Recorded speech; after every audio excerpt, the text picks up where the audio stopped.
यहाँ पर मौजूद है क्लास 11 के विद्यार्थियों के लिए फाइनल अकाउंट यानी अंतिम खाते का प्रश्न संख्या 10।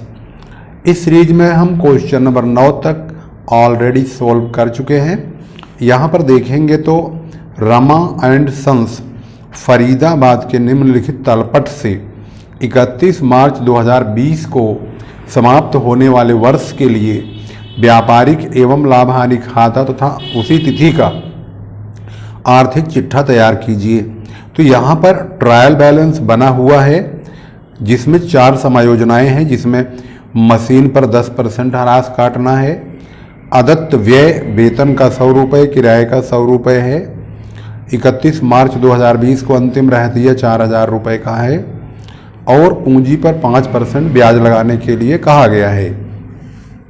तो जैसे कि आप जानते ही हैं, सबसे पहले हम ट्रेडिंग अकाउंट बनाएंगे, उसमें ओपनिंग स्टॉक लिखा जाएगा सबसे पहले, जिसका यहाँ पर देखेंगे तो रहतिया 2300 रुपये का लिखा है।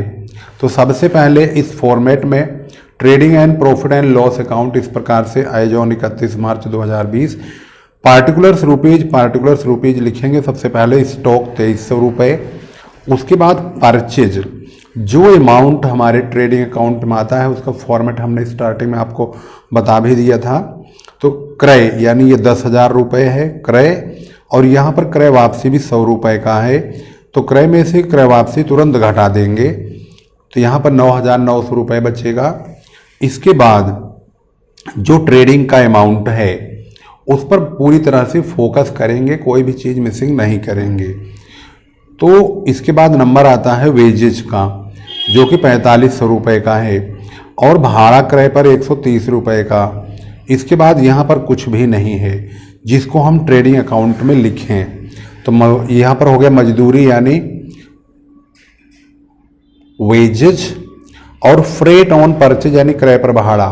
इसके बाद क्रेडिट साइड में हम सेल लिखेंगे, सेल में से सेल्स रिटर्न जरूर घटाएंगे। तो सेल यानी विक्रय, विक्रय यहाँ पर लिखा है 15,650 का, विक्रय वापसी 200 रुपया है, जिसे माइनस कर देंगे तो 15,450 रुपये लिखेंगे।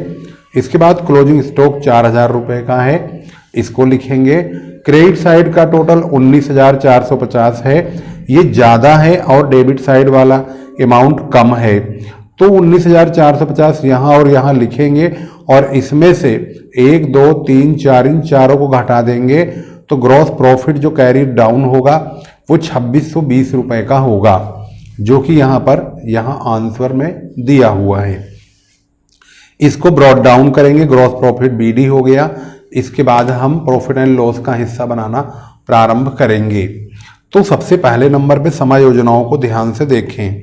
यहाँ पर मशीन पर 10% काटने के लिए कहा है, तो मशीन का अमाउंट 4,400 है, तो इसका 10% 440 होगा। तो डेप्रीसिएशन ऑन मशीनरी सबसे पहले हमने वही लिखा है। इसके बाद दूसरी समायोजना सैलरी में 100 रुपये जोड़ना है, और रेंट में यानी किराए में 100 रुपये जोड़ना है। तो रेंट का रकम यहाँ पर देखेंगे, किराया 450 है, इसमें 100 रुपया जोड़ देंगे। वेतन 600 है, इसमें भी 100 रुपया जोड़ने के लिए कहा गया है। तो ये सैलरी है, 100 रुपये जुड़ गया, ये रेंट है, 100 रुपये जोड़ के 550 हो गया। इसके बाद अगली समायोजना पहुंचते हैं, तो पूंजी पर 5% ब्याज है। पूंजी यहाँ पर है 8,360 रुपये का, इसका ब्याज काटेंगे 5% से, तो 418 रुपये आएगा इंटरेस्ट ऑन कैपिटल।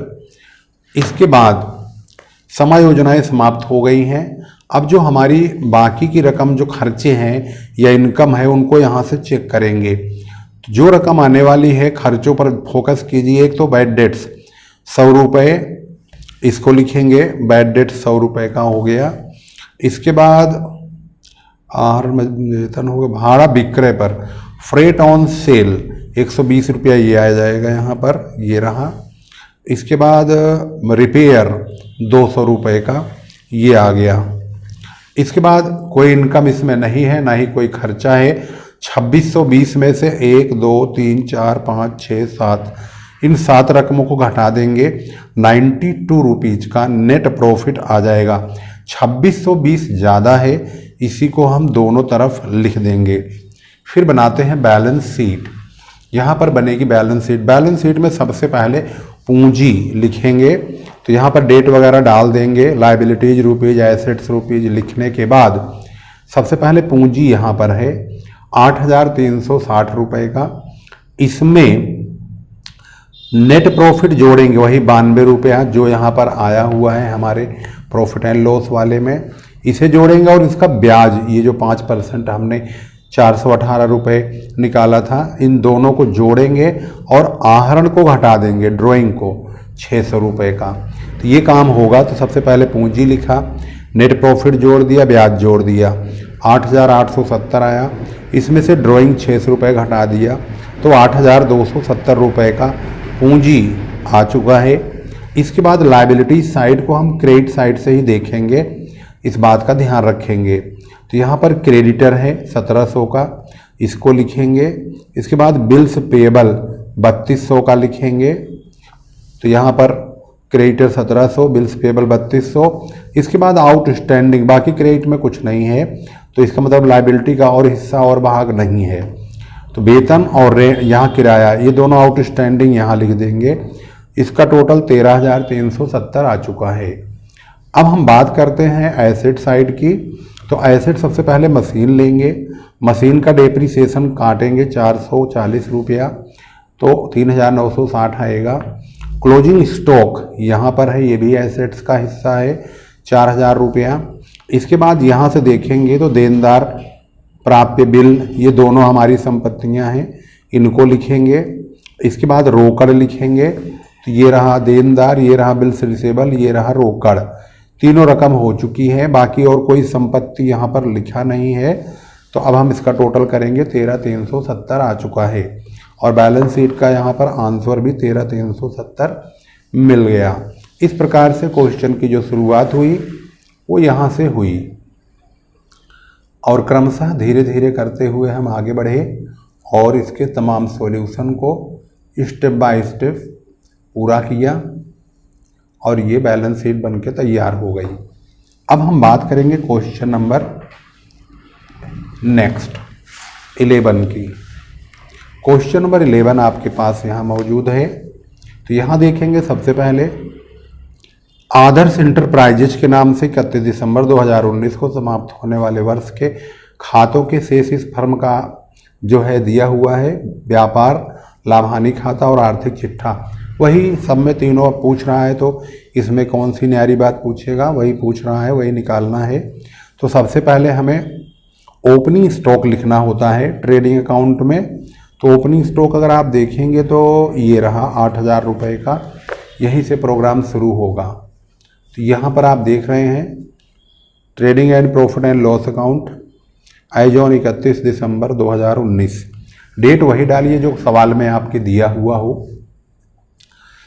सबसे पहले ओपनिंग स्टॉक हमने आपको बता दिया। उसके बाद परचेज, वेजेज, फ्रेट, कोयला, गैस, पानी, ये सब डालते हैं। फॉर्मेट में जो लिखा है ट्रेडिंग का फॉर्मेट आप जरूर याद कर लीजिए। तो इसके बाद हम परचेज लिखेंगे, तो ये रहा।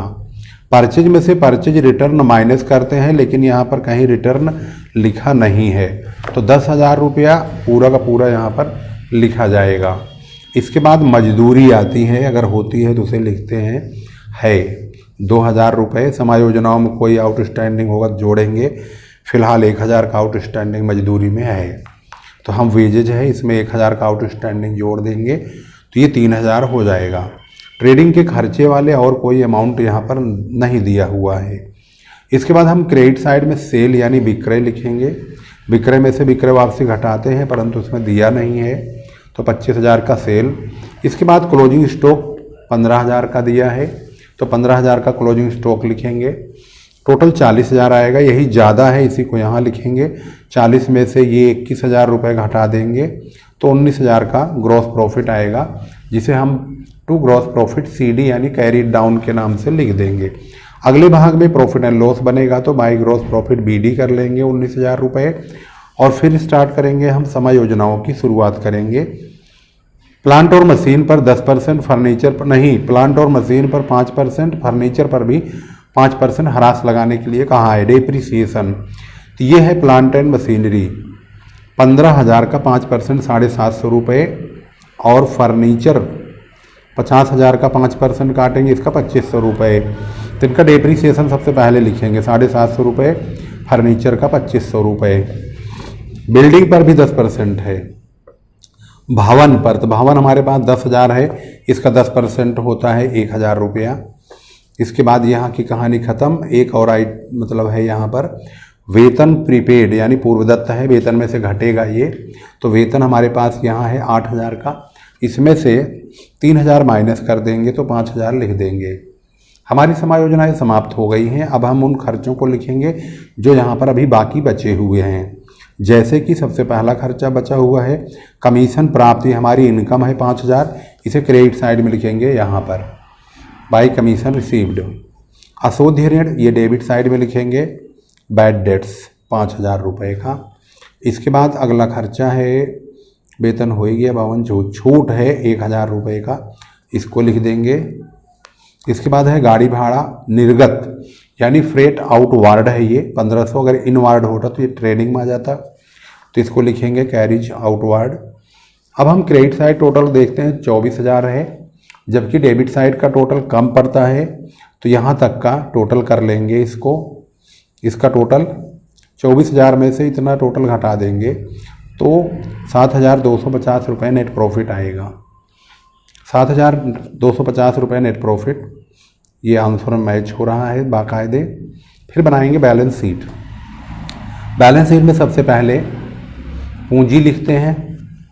पूंजी आप देखेंगे, पूंजी यहाँ है 50,000, इसमें यही शुद्ध लाभ यानी नेट प्रॉफिट जोड़ देते हैं, ड्राइंग घटाते हैं। फिलहाल इसमें कहीं आहरण तो दिखा नहीं है, तो यानी आहरण है ही नहीं, तो कैपिटल और नेट प्रॉफिट ये दोनों जोड़ देंगे, 57,250 हो जाएगा।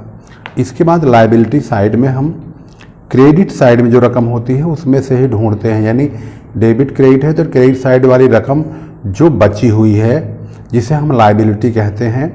बैलेंस शीट के फॉर्मेट को आप ज़रूर याद कीजिए, इससे फास्ट आप काम कर पाएंगे। तो यहाँ पर देखेंगे लेनदार है, इसके बाद ऋण भी है 25,000 रुपये का, तो ये दोनों रकम हमारी लायबिलिटी में आएंगी। लोन 25,000 का और क्रेडिटर 20,000 का। देनदार और लेनदार से बहुत ज़्यादा कन्फ्यूजन होता है, तो ध्यान रखिए, देनदार जिसे हम डेटर बोलते हैं एसेट्स है, लेनदार क्रेडिटर्स होता है, लेनदार को हम बोलते हैं लायबिलिटी, यानी हमारी लायबिलिटीज है। यहाँ पर प्राप्त बिल दिया हुआ है और देय बिल, तो ये जो देय बिल है 25,000 ये हमारी लायबिलिटी है, तो इसको हम यहाँ पर लिखेंगे बिल्स पेबल 25,000 रुपये। इसके बाद आउटस्टैंडिंग नीचे से देखते हैं एडिशनल इन्फॉर्मेशन से 1,000 रुपये का मजदूरी का है, तो ये आ गया हमारा आउटस्टैंडिंग। टोटल कर दिया तो 1,28,250 रुपये टोटल हो गया। अब हम पहुँचते हैं एसेट साइड में। तो एसेट्स में आप एक एक पॉइंट क्लियर करेंगे। सबसे पहले डेप्रीसिएशन वाले आइटम्स को लिखते हैं, जैसे प्लांट और मशीनरी, फर्नीचर और भवन, इनका डेप्रीसिएशन घटा घटा के रकम लिखेंगे। तो सबसे पहले प्लांट मशीनरी 15,000 है, तो इसमें से 750 रुपये घटेगा, इसका 5%। फर्नीचर है 50,000, इसका 5% 2500 ये माइनस हो जाएगा। भवन है 10,000, इसका 10% 1,000 माइनस होगा।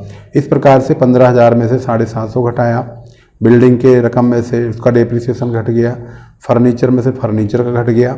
इसके बाद विनियोग और क्लोजिंग स्टॉक आता है, विनियोग तो इसमें दिया नहीं है परंतु क्लोजिंग स्टॉक है 15,000 का, उसको लिख देंगे यहाँ पर। इसके बाद बाकी संपत्तियाँ जो हमारी बच रही हैं उनको लिखेंगे, जैसे कि बैंक में रोकड़ है, रोकड़ हाथ में है 10,000, 1,000। इसके बाद हमारा देनदार है 7,000, इनको लिखेंगे देनदार। बिल्स रिसेबल रोकड़ हैंड यानी कैश इन हैंड हो गया 1,000, कैश एट बैंक हो गया। प्राप्य बिल ये हमारी एसेट्स है 21,500 रुपये का, उसको लिख देंगे बिल्स रिसेबल जिसे बोलते हैं। और एक लास्ट में हमारी जो संपत्ति है वो है प्रीपेड, 3,000 का प्रीपेड सैलरी है, इसको लिख देंगे। और इसी के साथ ही ये समाप्त हो जाएगा, पूरा सवाल अब ख़त्म। 1,28,250 टोटल हो गया। तो बैलेंस शीट बिल्कुल पूरी तरह से मैच हो गई है 1,28,250 रुपये के साथ ही। और इसकी शुरुआत यहाँ से होती है, स्टेप बाय स्टेप हम क्वेश्चन नंबर 11 को ध्यान से दिखा रहे हैं आपको। तो आप यहाँ से ध्यान से देखेंगे और एक एक करके हमने पॉइंट टू पॉइंट सारा पॉइंट इसका क्लियर कर दिया है और बैलेंस शीट पर ये समाप्त हो गई। इस प्रकार से इस वीडियो में आपने क्वेश्चन नंबर 10 और 11 दोनों कवर कर लिया है। अगली वीडियो में पुनः आपसे मुलाकात होगी एक नए टॉपिक और एक नए चैप्टर, एक नए वीडियो के साथ, एक नए सवाल के साथ।